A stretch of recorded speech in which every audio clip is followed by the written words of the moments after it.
property loss will likely happen in southeastern Louisiana, just south of New Orleans. Anyone who is not protected by a levee. Now watch this as that thing spins close to us. Those outer bands are already torturing southeastern Louisiana and the coast of Mississippi. It's going over Homer right now. You can see extreme wind warnings that extend up to the west side of Lake Pontchartrain. Those tornado watches all the way to Destin and Pensacola, including Mississippi and Alabama coast up to Hattiesburg. There is a tremendous amount of storm surge, a tremendous amount of wind, and this is tough conditions to survive. We do begin tonight with this Category 4 hurricane slamming into the U.S. this Sunday, making landfall just before 1 p.m. Eastern this afternoon. As an extremely dangerous Cat 4 storm, winds reaching 150 miles an hour, unleashing damaging winds, torrential rains, and a life-threatening storm surge. In Houma, Louisiana, this roof ripped off, slamming into utility poles, taking it down. Tonight, nearly 500,000 customers without power in that state. Trees uprooted and buildings ripped apart. Hello, darkness, my old friend. I've come to talk with you again, because a vision softly creeping left its seeds while I was sleeping, and the vision that was planted in my brain still remains within the sound of silence. In restless dreams I went and checked my house because I stayed right there in Thibodaux. I went and checked my house, and then everything was good, surprisingly. And then my dad was in Houston, and he wanted me to go check his house, which they live a minute away from the field. So I was like, I gotta go. I said, I gotta go. And I walked out there, and it was unrecognizable. I was in tears. Like, I took a video of it, and I just could not believe what I was seeing. And I didn't want to leave because I felt like there was so much to do. But again, at the same time, there was nothing to do. You were just helpless.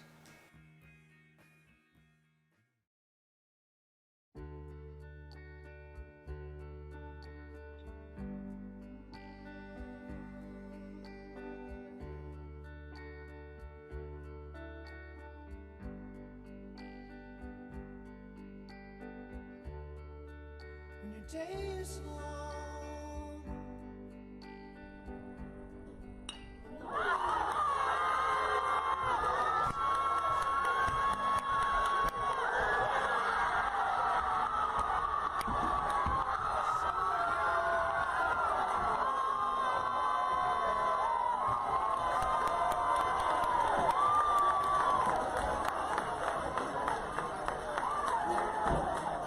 I mean, is it a little bit easier to swallow now? Yeah, absolutely. But no, now we just ask ourselves, could it have been twice? Well, the hurricane pretty much washes everything away. You know, when you experience something like that, then, you know, the semifinal game, the events that happened are really nothing. The game of baseball is built not to let something like that happen, and it did, and you ask yourself why. So now we just ask ourselves, you know, could it have been twice? And then with the COVID year, could it have been 3 times? Like Mike said, the game's not built, you know, to score 5 runs with 2 outs and nobody on base. And the 5 runs that they scored happened in about 4.5 minutes. It was the fastest. It seemed like it was the fastest thing ever. We kind of stuck with the same principles and beliefs we always did, but yeah, I don't think you ever get over it. It just gets kind of numb to it after a while. Everybody hurts sometimes.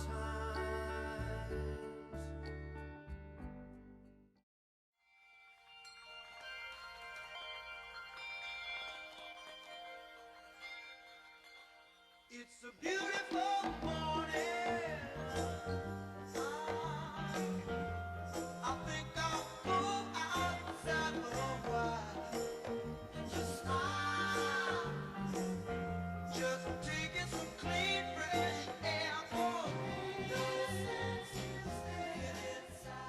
I don't know if we're going to play at all. I don't know what's going to happen. But if we do, at some point, I've got to lock down a field. So I called coach at Terrebonne, and I sent him over my schedule, and I said, what days conflict with yours? And we worked out a schedule. We went into it not knowing exactly what we were going to do. We didn't have any equipment. There was no equipment. We didn't have helmets. The kids had to bring their own helmets from all the teams that they have played on in the past and whatever they had at the house. Practice, I mean, really had I think 4 stages of practice. It was at the beginning where Mike was taking them in the morning and I was coaching and Battle was coaching, and we just didn't get to see the kids that early on in the year. Then it went to rush to the field, get stuff done, and then maybe go to Shay's house and go swing a little bit in the pit. We did that for a little while, and then we had the football field. So that was the first time I think it was in district that it felt like we had a practice where it was kind of reverse of what we normally did, but we hit on the field, did some things, and then went work defense for as long as we needed to with the lights.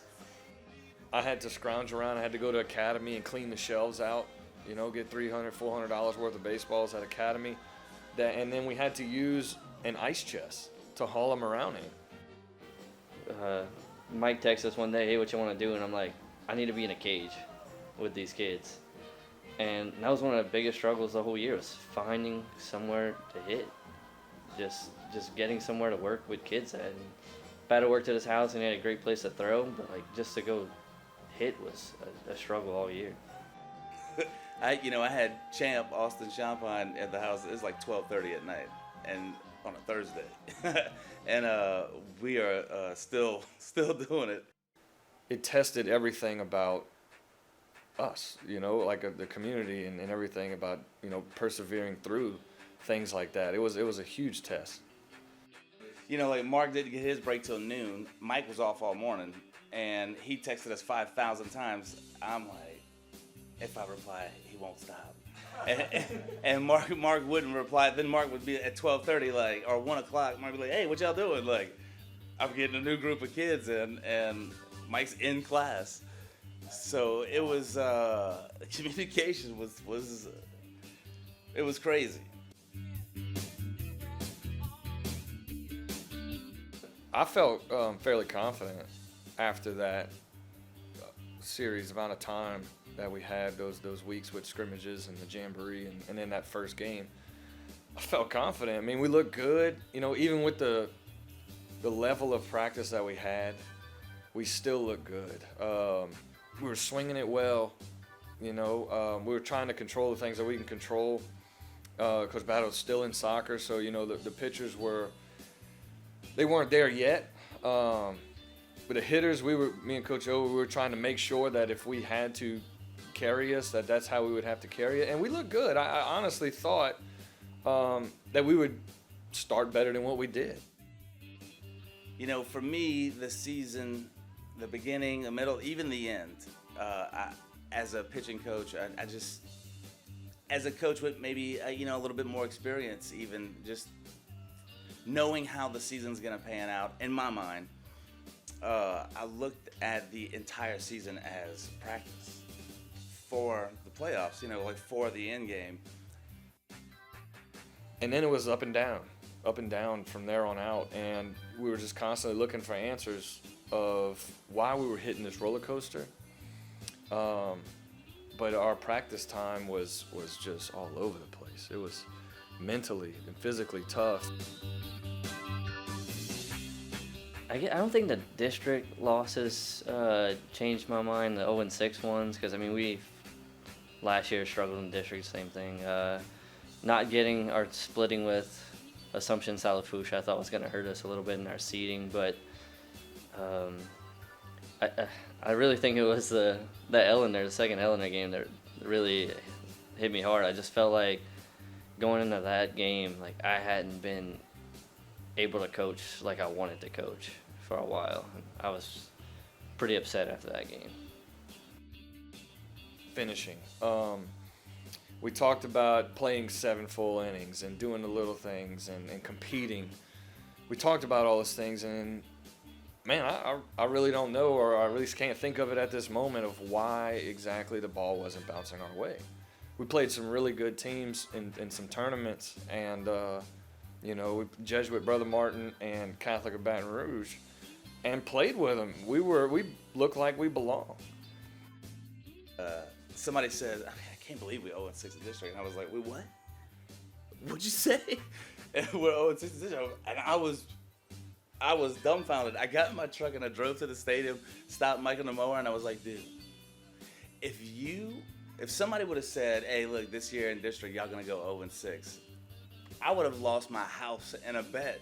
I was like, there's no way we're gonna start district 0-6. And Mike said, well, yeah, we were 1-5 last year.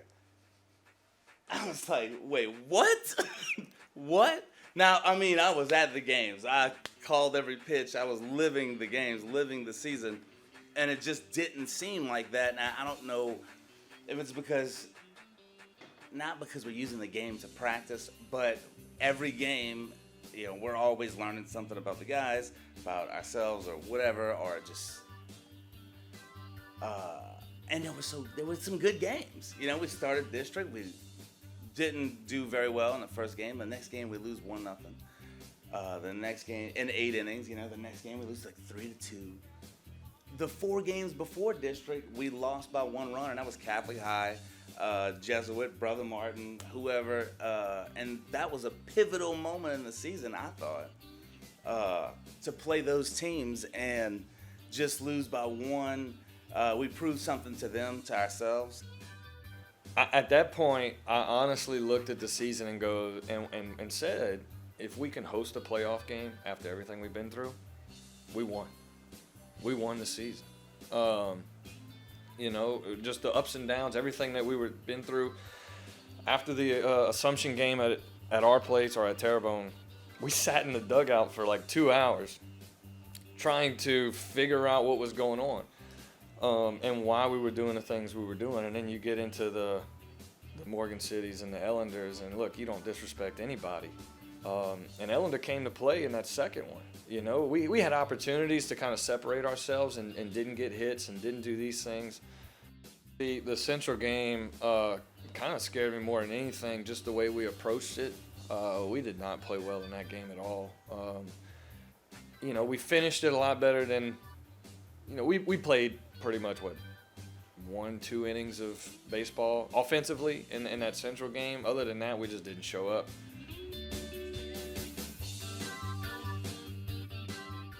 Then it went to no one else was playing at Terrebonne, and that's when we really started to get to practice, was almost like going into the Plaquemine game, and after that is when it felt like, hey, we back to practicing. So I think that was a huge change in how we played.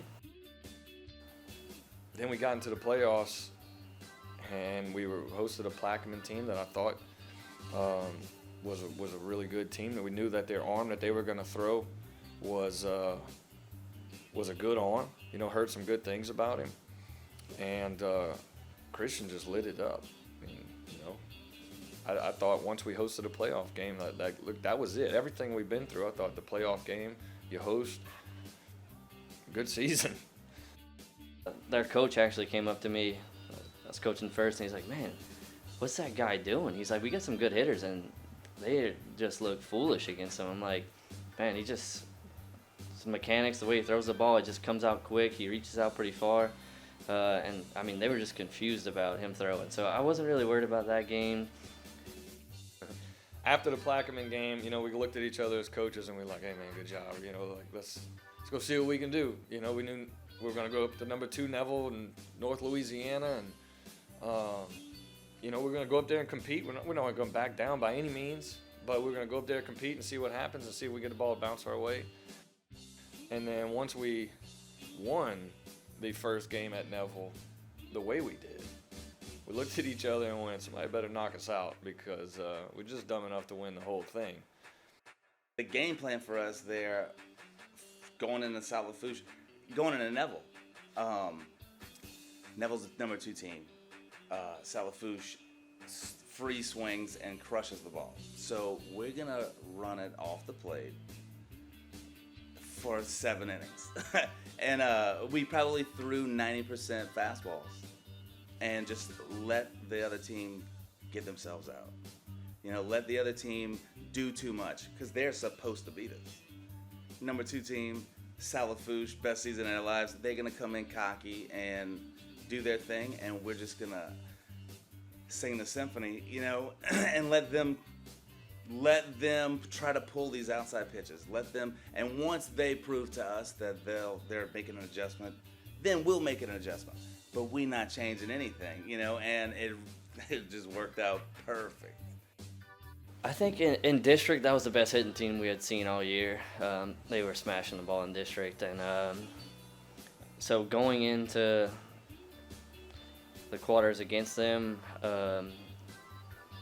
if they'd have hit the way they hit, I think in district, it'd have been 2 really tough games. First game they didn't. Christian threw really well. But yeah, they had a handful of kids. The Pierce kid, I mean, he just one of the most competitive kids we saw all year. He did some things that weren't even plays on the field, chasing some foul balls and things that I was like, man, he's earning outs by just the way he played. So some of those things were really competitive. Their mentality about things, sometimes we disagree with like how to play the game, but they were coming at you the whole time. Whether it was screaming at you, just all those things were really tough against that team. We knew Neville was going to be tough. We knew, Catholic, Jesuit, Brother Martin, they were all going to be tough. They got a ton of kids that can play, that can pitch, that can hit, all those things. But Salafouche, I would say, is the toughest series that we had to go through because of the mental aspect of that. Just the familiarity you have with them, what you have with their community, how close the kids are, they play with each other, and everything was on the line.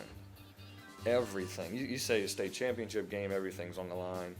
When you play your rivals that are 30 minutes down the road, that have not only, kind of beaten you, but, we were 0-4 against them in the last 2 years in district play, and then now you got to go to their place, which is already tough to play at, but now you got to add the extra part of whoever wins keeps going all the way to Sulphur.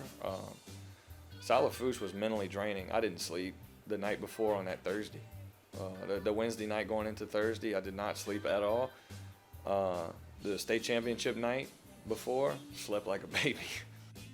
Me and Coach O kind of got together and decided that we were going to go triple lefty in the middle of the order. We went Drew, Jackson, Logan, just back to back to back. And look, I don't know much about pitching or throwing to those hitters in that situation or whatever, but apparently it threw teams off. They weren't expecting something like that. So, that was kind of one thing that put us in a position to be successful.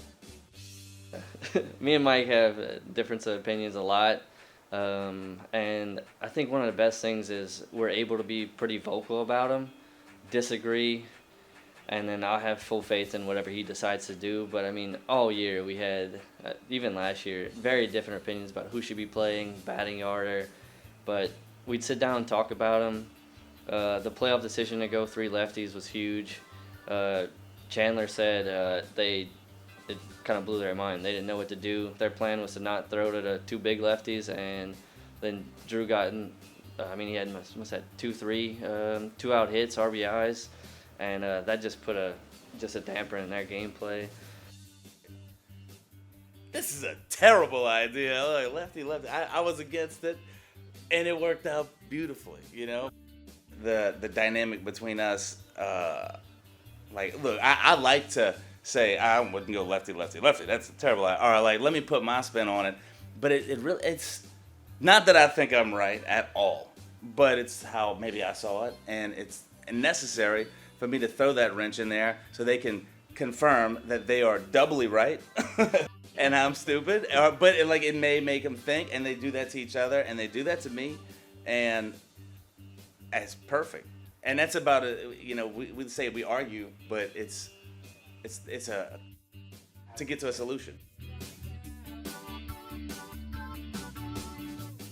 Jackson always throws strikes. He's a guy that, we don't have to worry about him getting on the mound in the pressure situation. He's a strike thrower, and sometimes that works to his absolute disadvantage because he's all over the strike zone and they're free swinging. the first time we played South Lafourche District, they hit him pretty hard. Being that strike thrower, he does hide the ball well, and his ball runs like, you know, a lefty, maybe better than average at times. And he didn't throw many innings on the season, but he's still, in our minds, or in my mind, he's a strike thrower. We're going to be able to compete defensively as long as we play good defense. You know, when Christian, you know, times up his arm and his body and everything's good, he has tons of control and he has tons of confidence, and that's partly, you know, the key to his, you know, domination or success in any sport that he plays. He's confident and he works hard. Christian's different, and I screw up a lot because he's having, you know, we getting in a rhythm there, and I'm like calling it like as if he's left-handed and his ball's gonna run, and he gets smacked a couple of times. That did happen against Neville. Let's see how far he can hit it. Let's not do that again. Bryce is the Iceman. He is Mr. Confidence, and he follows up Christian like there's no better duo right there. Lakeshore, look, okay, so I thought, I knew they would be a good team, you know, but just by some of the reports that we had gotten, I thought that we could match up with them. The one thing that kind of scared me a little bit, not scared me, but kind of like made me hesitate a little bit, was the fact that we got a report that they had a pretty good lefty. We had been struggling to hit lefties or move the ball or do anything, you know, offensively against lefties. We had a good game plan going in. We won 4-0, but the game plan was executed perfectly. It was not an aggressive game plan. We were not going in there to hunt and try to hit these balls off the wall. We were going in to be patient. A lot of takes, a lot of hitters counts takes. You know, and you know, at the beginning of the game, we were aggressive. We were too aggressive, and then, you know, me and Coach O decided that we needed to adjust it, and we did. And we got base runners, and then we got a key hit here and there, and we scratched across what we needed to. One thing we definitely did change, you know, going into this year, especially in the championship game compared to that year, is you know, Coach Batto went up and had a mound visit during one inning that was, I thought, really crucial just to change the momentum, kind of cut that a little bit. And I thought that was something we didn't do last year in the Assembly's. We were just kind of like waiting on it to happen. And I think the game kind of got a little bigger than we were ready to handle last year. And then this year, it never did. We kind of controlled the whole time. So, look, North Vermilion was tough, man. They were competitive. We had history with them from the year before. We knew that they were not going to quit. They didn't have any reason to quit, even if we would have jumped out based on what happened the year before. The Monday of practice before going to Sulphur, we were at Terrebonne, and I was like, at the end of the practice, I was like, hey, we're going to practice the dog pile. So, and we initiated the last out of the game with a ground ball to Henry at third base, throwing it across the field. So we literally at the end of practice, simulated Bryce on the mound because he was going to close it for Christian, and a ground ball hit the third base. Coach hit it to third base. Henry fielded it, threw it across, and then boom, we dogpiled. So we literally practiced that, and it literally happened almost perfectly to a T. It was just the hoop jump that you had to do what you would do with ease and normal. You know, it was just like, it made things miserable. And, you know, we wasn't going to let that stop us from giving the kids the season that they needed, giving the kids the things that we had, that we loved, the reason why we're still here, you know, coaching. So, the hurricane, the statement was, everything that happened, it just made it harder to work hard. And there was never going to be a question if we were going to play baseball and us three were going to coach. were we not gonna work hard? So we made it happen, you know. Whether we had to build a field behind a church or practice in 4 locations in the same day, it was kind of like college, you know. Like you had a little group hitting in the morning, you had your group pitching in the afternoon, and you know, you went teams up for an hour and did bunties. It was very much like that. It just in college we didn't have to get in our trucks and drive 20 minutes to another location, and then like we didn't have to buy lights on Amazon and put them on flagpoles. Yeah, there's one. I wouldn't be making any other bets with the team again.